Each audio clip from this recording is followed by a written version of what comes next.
Assalamualaikum. Waalaikumsalam. Oke, ketua akan disiapkan. Sebelum memulai pelajaran, marilah kita berdoa sesuai agama dan kepercayaan kita masing-masing. Berdoa dimulai. Berdoa selesai. Ucapkan salam. Assalamualaikum warahmatullahi wabarakatuh. Waalaikumsalam warahmatullahi wabarakatuh. Apa kabar semuanya? Baik, Pak. Sehat? Sehat. Ya, sehat. Oke, kali ini sebelum kita mulai pelajaran, saya ingin absen dulu terlebih dahulu. Absen hadir kalian. Zaira, Hadir, Pak. Diana, Hadir, Pak. Selvia, Hadir, Pak. ya hadir semua ya. Oke, alhamdulillah kita masuk kembali ke dalam pelajaran seperti biasa, itu pelajaran bahasa Indonesia. Nah, minggu lalu kita sudah membahas tentang materi tentang teks editorial. Apa itu teks editorial? Kalian tahu? Teks editorial adalah teks yang memaparkan suatu ujaran tentang peristiwa. Peristiwanya apa? Peristiwa itu berupa tentang fenomena alam dan lain sebagainya.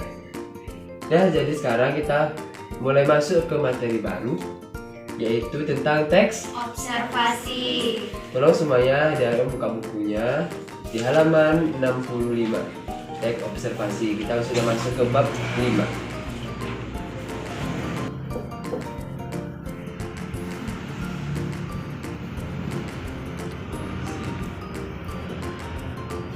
Oke. Bapak ingin menanya dulu nih kepada kalian. Liana, apa itu teks observasi? Observasi adalah teks yang berisi sebuah pengamatan sebagai fenomena yang berupa contohnya benda, alam, atau sekitar. Selvia, apa aja sih yang bisa kita amati dari teks observasi tersebut? Misalnya kayak objek berupa benda mati maupun benda hidup ya Pak. Salah satunya kayak hewan. Mengamati sebuah objek seperti pameran museum dan lain sebagainya. Ya.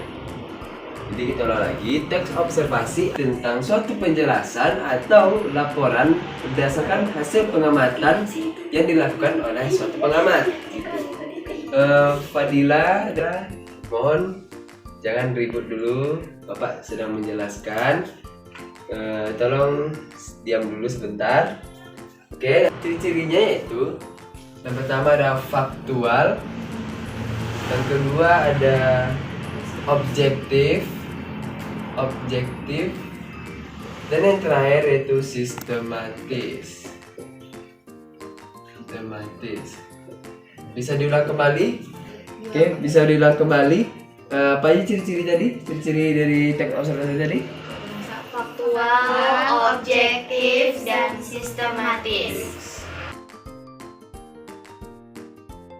Kalian semuanya coba kalian buat satu contoh tentang suatu objek yang kalian amati gitu. Lalu kalian presentasikan ke depan apa yang kalian tulis tadi.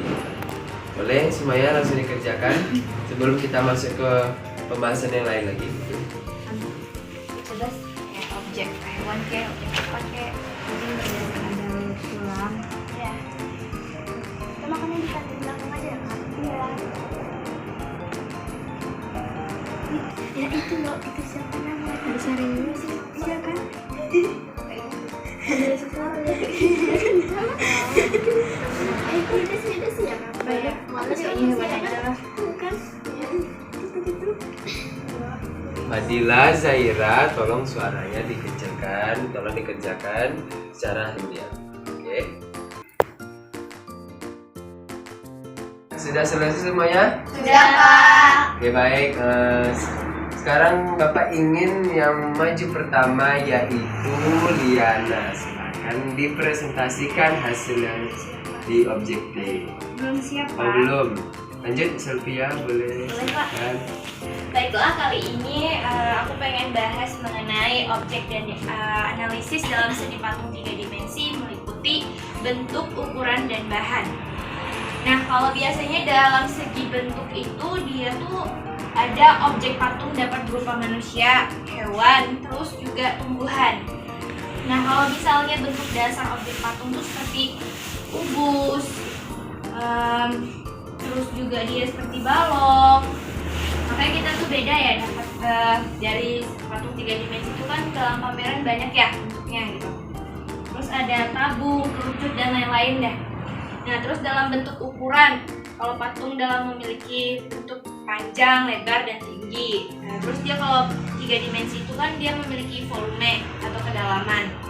Bahan dari 3 dimensi ini tuh kayak patung dapat terbuat dari berbagai bahan. Nah, kedua, patung dapat dibuat melalui proses pahat, cetak, atau rakit.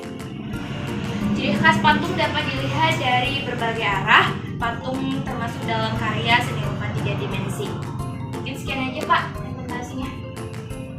Baik, terima kasih kepada Selvia yang sudah mempresentasikan hasil yang dibuatnya tadi.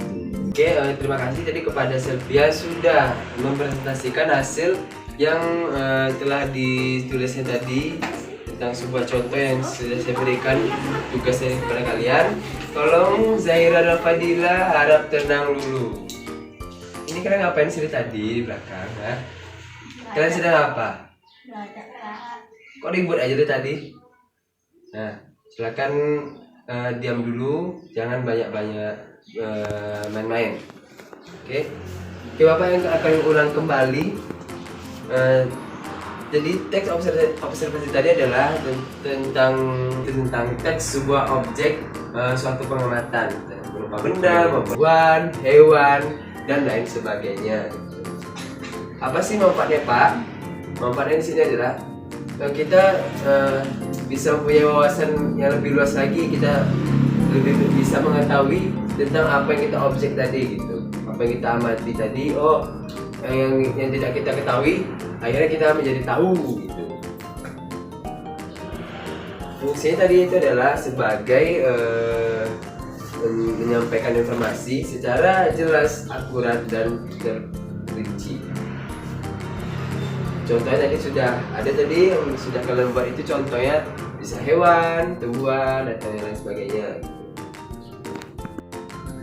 Oke, itu dia tadi yang kita sudah tahu tentang teks observasi, yaitu tentang teks sebuah objek suatu pengamatan berupa benda maupun hewan-hewan lainnya. Dan di sini Bapak ingin semuanya mengerjakan tugas dari Bapak untuk tugas di rumah itu dan dikumpulkan pada hari besok karena kita masih ada pelajarannya hari besok. Dan jadi tugas kalian itu adalah kalian bisa membawa sebuah objek, yaitu berupa apapun, entah itu buah, entah itu hewan, entah itu serangga atau yang lainnya. Jadi kalian bawa ke sekolah dan kalian deskripsikan menggunakan kertas yang kalian simpulkan dari apa yang kalian objek tadi, lalu kalian presentasikan besok ke depan. Kalian bawa sebuah buktinya, lalu kalian sampaikan ke depan setelah apa yang kalian bisa amati dari apa yang kalian cari gitu. Itu tugas untuk kalian di rumah. Untuk pada besok pagi sudah harus bisa mempersiapkan diri untuk mempresentasikannya ke depan gitu. Oke, karena waktu juga sudah menunjukkan pukul 3 karena waktu jam sudah habis, maka pelajaran hari ini Bapak akhiri. Semoga ilmu yang kita dapatkan pada siang hari ini bermanfaat. Karena mungkin sebentar lagi akan ada pelajaran baru, Bapak akhiri dengan Assalamualaikum warahmatullahi wabarakatuh. Waalaikumsalam warahmatullahi wabarakatuh.